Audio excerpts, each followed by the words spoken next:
Om Shanti. Today we're going to be talking and learning about Hasta Bandha. Hasta Bandha is hand lock. Hasta being hand, Bandha being lock. So we want to learn how to engage this because it's what creates structure for any time that our hands are on the mat to help stabilize us. So Hasta Bandha is learning how to use the hand as a gripper so that we're not slipping along the mat or anything like that. We can learn, once we engage this properly, to really do yoga on any type of surface as we activate that suction cup that comes from hand activation. So there's a few spots that I like to talk about as we're building our Hasta Bandha, and that's really the palm or the pad of the thumb, each of the pads of the knuckles, and then the fingertips. When we activate and press this in, we create a bunch of arches in the hand. The arch from the fingertips to the pads, then the arch from the pads of the hands to the palm down here. And when we activate in this way, we get a lot of strength to stabilize in this structure. This becomes the baseline for us to build a strong downward dog, even a plank position, and then arm balancing like crow, and eventually up to things like handstand and so on.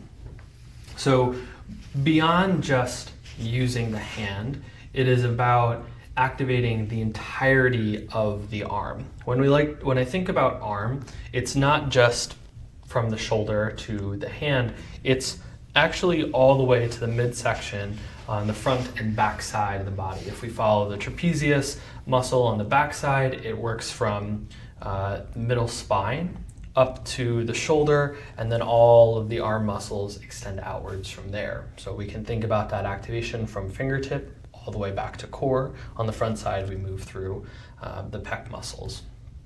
So we want to warm up all of these muscles before we get started. So just in any seated position on your knees or shins, or even on the ground. Arms out in front. We're just going to start by pointing the fingers towards the ground and flexing them towards the sky. Back and forth here a few times, really trying to feel the fingers pulling backwards as you press the wrist forwards.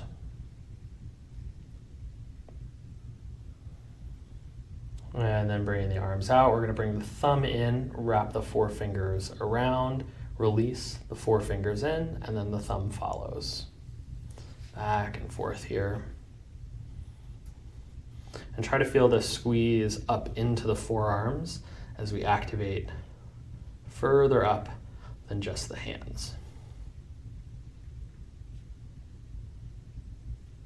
Then we'll land with the thumbs on the inside and make circular motions in the wrists, one direction, the other direction.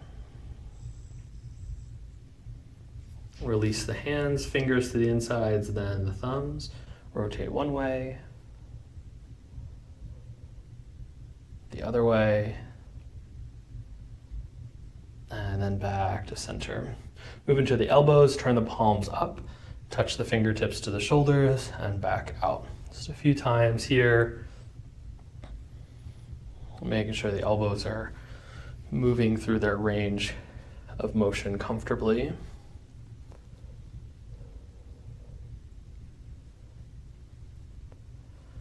And then again, make fists, bring the backs of the hands together. Rotate the hands towards you as you bend in the elbows and out.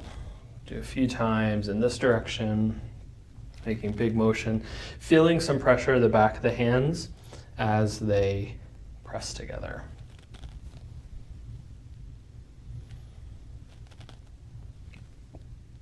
And then the other direction.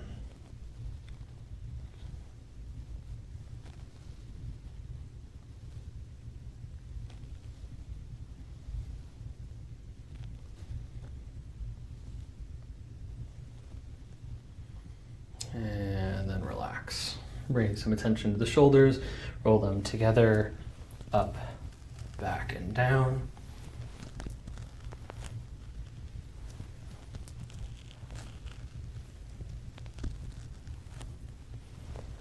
And the other direction.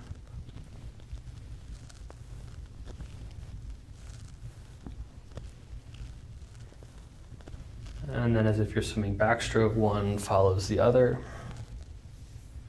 You feel the squeeze in the chest and the squeeze in the back as you kind of pull the shoulder blades together a bit.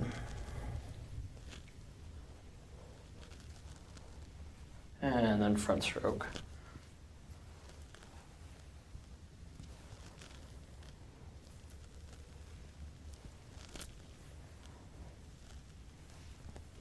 And relax. So we're going to come into a tabletop position. Bring hands directly underneath the shoulders. Just kind of release the knees a little bit from whatever seated position you were in. And we're going to start to find that first bit of engagement with the Hasta Bandha. So I want you to spread the fingers nice and wide, as far apart as they can go, and feel the pad of the hand, the palm of the hand pressing down, the knuckles, the pads of the knuckles, and the fingertips activating into the ground and almost squeezing together a little bit. Kind of feel this activation as it moves up the arms. Feel the shoulder blades spread away from each other as you open up the chest. Just kind of observe how this feels. Can you feel that engagement from the fingertips through the palms, up to the elbows, to the shoulders, and then all the way back to the chest and upper core. And then you're going to continue to press the hands firmly down and just begin to rock forwards and backwards. Here to warm the wrists up a bit more intentionally. Really trying to press in.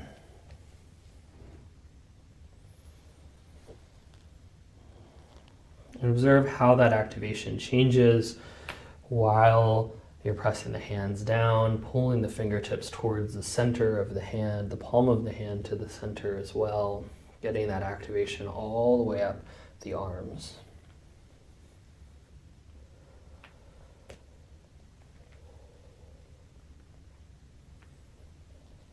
And then coming through center, turn the fingers away from each other. Again, fingers are spread nice and wide. Press into the mat and then begin to rock side to side. Trying to keep space in the chest and shoulder blades. So as we move deeper into some of these wrist warm-ups, wrist strengthening, you might walk the knees a little bit closer so you can sit back a bit more, giving less weight to the arms, or keeping them in that tabletop position so you're getting a bit more weight in the wrists. And then coming back through center, we're going to turn the fingers as back towards the knees as is possible. If you don't have anything more than just facing directly away from each other, that's fine. Just feeling that effort reach in this way. Spread the fingers nice and wide, grab a hold of the ground, and then begin to rock forwards and backwards again.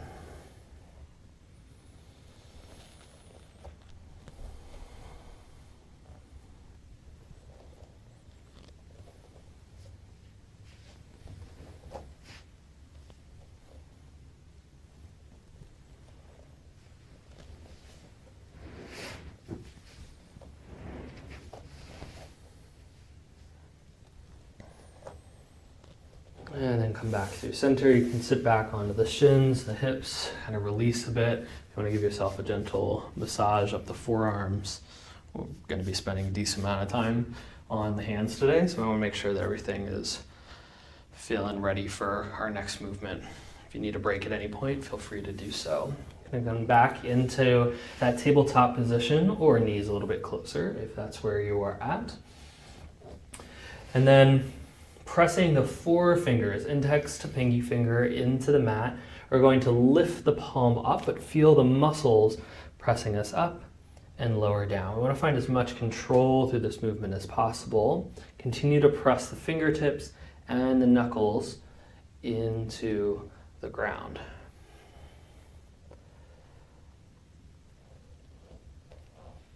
Notice if one hand is easier than the other.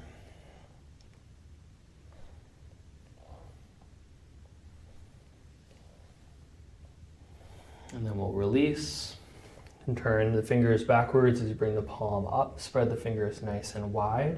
You can lean into that wrist as much as it's comfortable, putting more weight into the wrist, and then make little fists here with the fingers. So we can do this one arm at a time. If it's comfortable for you, you can come into both arms to do the wrists, or you do just one. You can switch over to the other side if you're just doing one.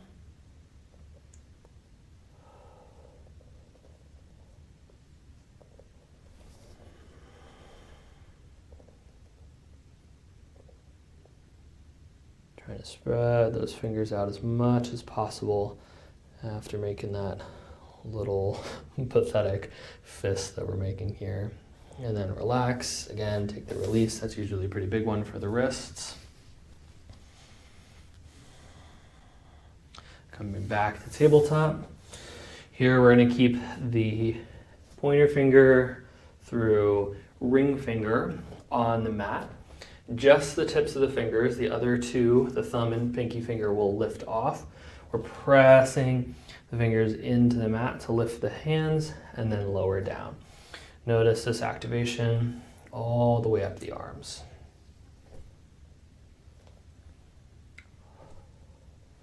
Just holding for a moment and then releasing back to the mat. Try to feel the arch from those three fingers back to the palm.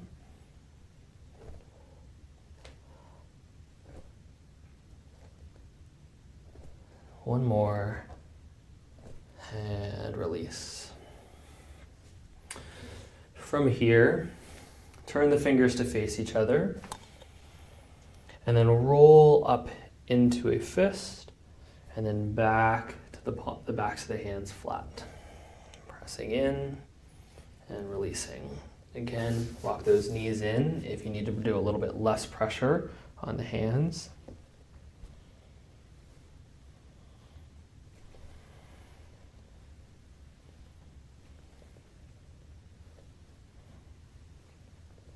Two more.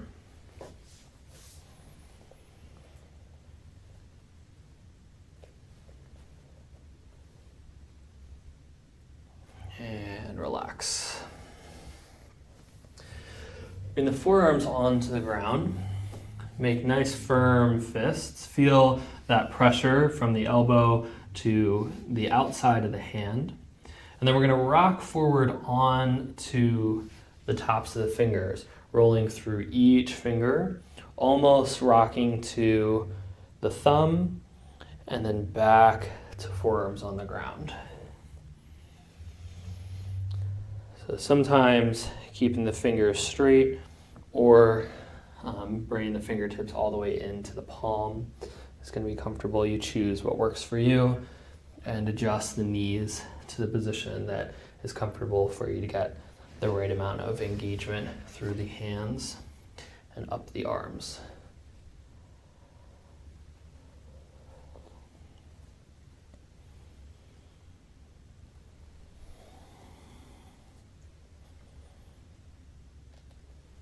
And two more.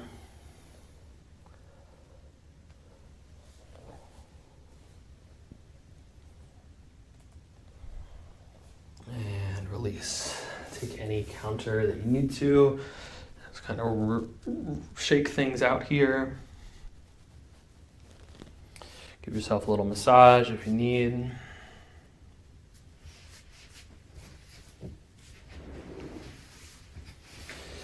And then back to our tabletop position. So for this next one, I want you to try to keep the arms as straight as possible. I mean, you can bring a micro bend in the elbow, but nothing crazy here. Just keep those arms active. And we're going to start by pressing the shoulder blades together, as far apart as each other as possible. So you're opening up the space back here between the shoulder blades, spreading it nice and wide. Feel that activation through the shoulders. And now we're going to bring the shoulder blades as close together, dropping the chest down, again keeping those arms straight. Squeeze the shoulder blades together and then press away. Back and forth here. You squeeze in and press out. Again, knees closer to the hands can make this easier.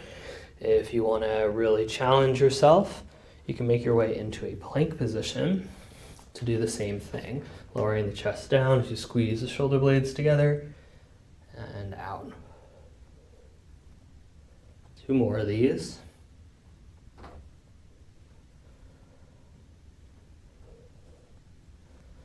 And relax. Take any release.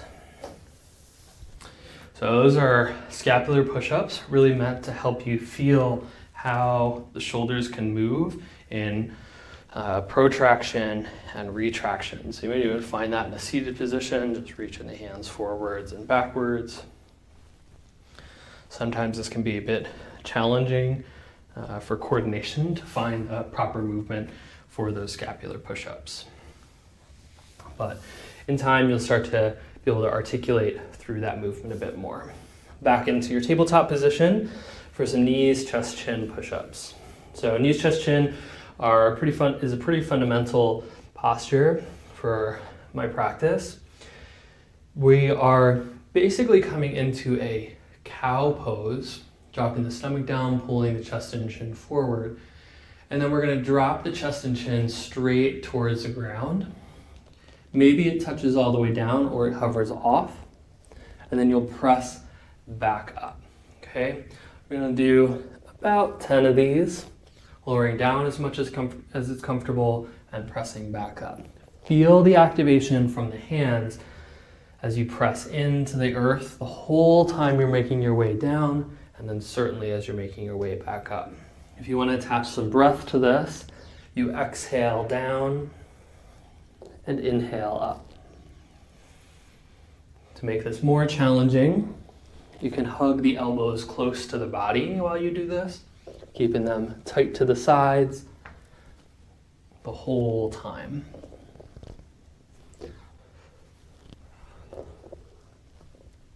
And relax. So you should be able to start feeling that activation through the arms, particularly now that we've warmed everything up. Makes it a lot easier to feel when everything is working appropriately. So we're going to play with 2 postures, a high plank and then our downward dog. And I want you to feel everything coming from the hands as we activate this. So first into your high plank, spread the fingers out nice and wide, grab a hold of the ground, fingertips, pads, and palms, press in, and then come on up, lifting those knees. You can shift the weight forward to bring more weight into the hands and press the ground away, pulling the pelvis towards the chin. Feel the shoulder blades separate here and really active through the fingertips. Now, we don't need to stay this active when we're doing a standard plank, but if we feel that activation in this position, you're going to really build some good wrist strength and activate this posture in a new way, making it pretty intense, hopefully bringing more to the core through the upper body, through the arms. And relax. And release. We'll find it one more time. Working on building some of that core strength as we're thinking about the energy from the arms traveling all the way back into the center. Prepare for your next high plank. Spread the fingers nice and wide. Grab a hold of the ground. Lift the knees. Shift the weight forward. Spread the shoulder blades. Deep breaths.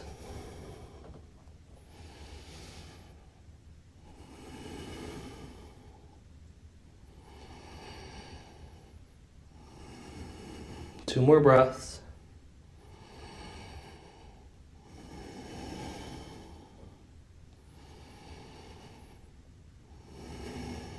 And release. and take any release that you need to before moving on to our downward dog. So in downward dog, we are pressing the hands in and expanding through the shoulders. It's almost like that protraction that we did in the tabletop position, but the arms are going to be up overhead. As we press and open up through the shoulder, we can engage the shoulder a bit more to help lengthen our downward dog position. You can make your way into that downward dog, feeling this from the hands first, spreading the fingers wide, lifting the hips up, and active through the shoulder joint here. As you do this, you can feel the chest open a bit more, and you can even let the head release down towards the mat.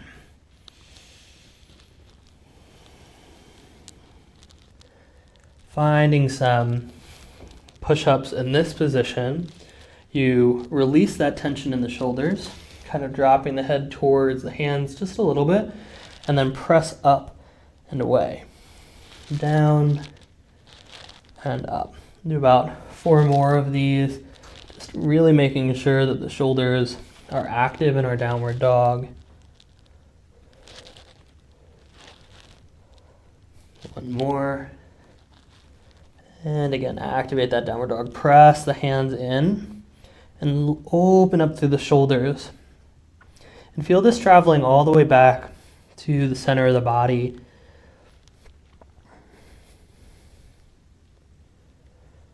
Two more breaths here.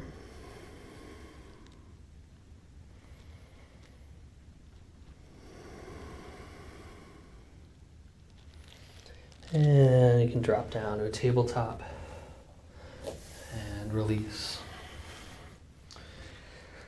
So while today isn't necessarily about building and arm balancing, I want to start to introduce some of the first steps to finding your crow pose.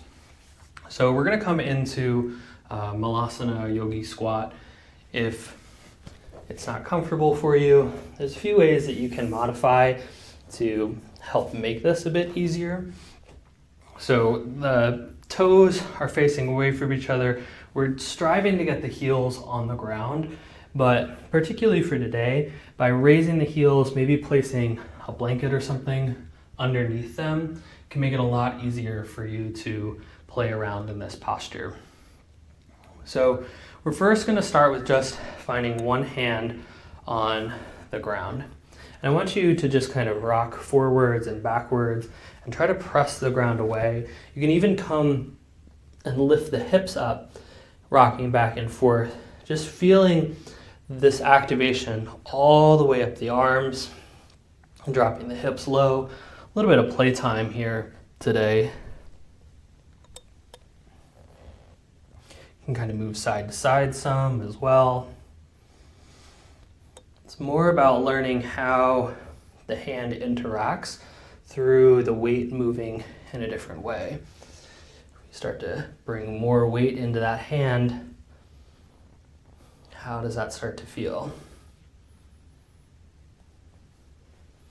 Make your way over to the other side, grabbing hold of the ground, just beginning to rock a bit, forwards and backwards, side to side. You can even make circles if you'd like.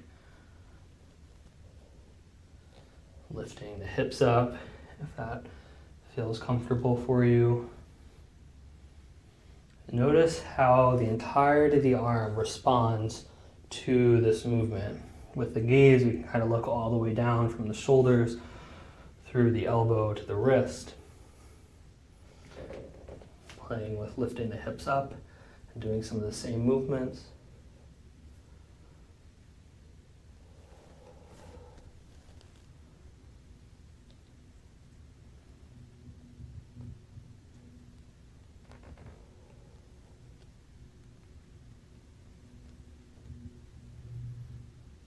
And then release. So now for starting to shift weight into our arms for an actual crow position.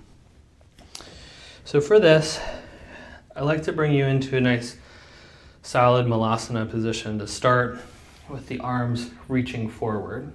So in crow, I like to say bringing the knees as close to the shoulders is going to be better, but we might start with the knees basically at the elbows. And wherever we're at is fine. We want to kind of lock in at this point here and then shift the weight forward. So everybody, regardless of blanket or not, should be heels off the ground when we bring the hands to the ground. So spread the fingers nice and wide. Now, if we were actually going to go into a full crow, experimenting with where your hands are at is kind of fun. Some people find that having the hands really close together makes this easier. Some find really, really far apart makes it easier. I like to start with a nice neutral position somewhere in the middle, and the fingers are just ever so slightly turned in towards each other. It's not a lot, it's maybe 5 to 10 degrees, and then feel that activation. Press the fingertips in, pulling them back towards the knuckles. Press the knuckles down and the palms. And then you can begin to shift the weight forwards and backwards. Notice how the hands activate. If you can feel the knees pressing into the arms and get some core activation in this as well. It's beginning to rock forwards and backwards.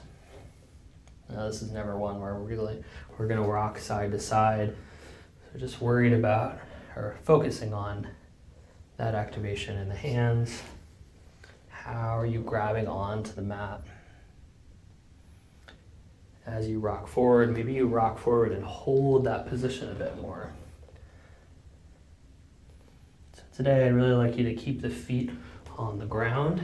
If you are coming from a practice where you're already comfortable in crow, it's so easy to want to just lift up those toes and float, but we really want to focus right now on the weight shifting in and out of the arms. About 2 more rocks here, back and forth, maybe holding a little bit longer. And notice what parts of the hand want to lose their activation. A lot of times that index finger knuckle wants to come up off the ground, and then we're something in like this position with lots of space under the hand. And we want to be able to spread nice and wide and grab a hold firmly of the ground. So take a little bit of release, massage the arms some, shake out the hands a bit. And that is all for today about finding our Hasta Bandha. So anytime you have the hands active into the mat, I want you to think about, are you releasing that tension and just letting things basically be floppy? Or are you really pressing in and getting all of that engagement up the arms, the shoulders, into the chest and the back as well? And then with that, we'll finish up today, closing by chanting. Closing the eyes for a moment.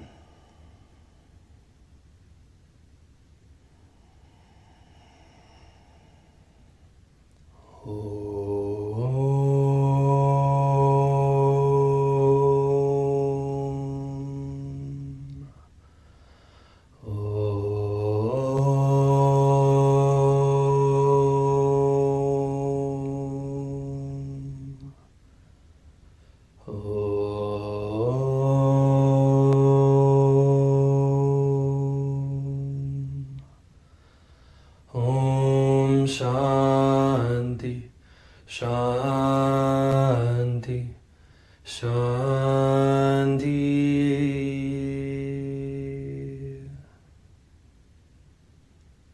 May you be blessed with radiant joy, peace, prosperity, and abundant health. Om Shanti.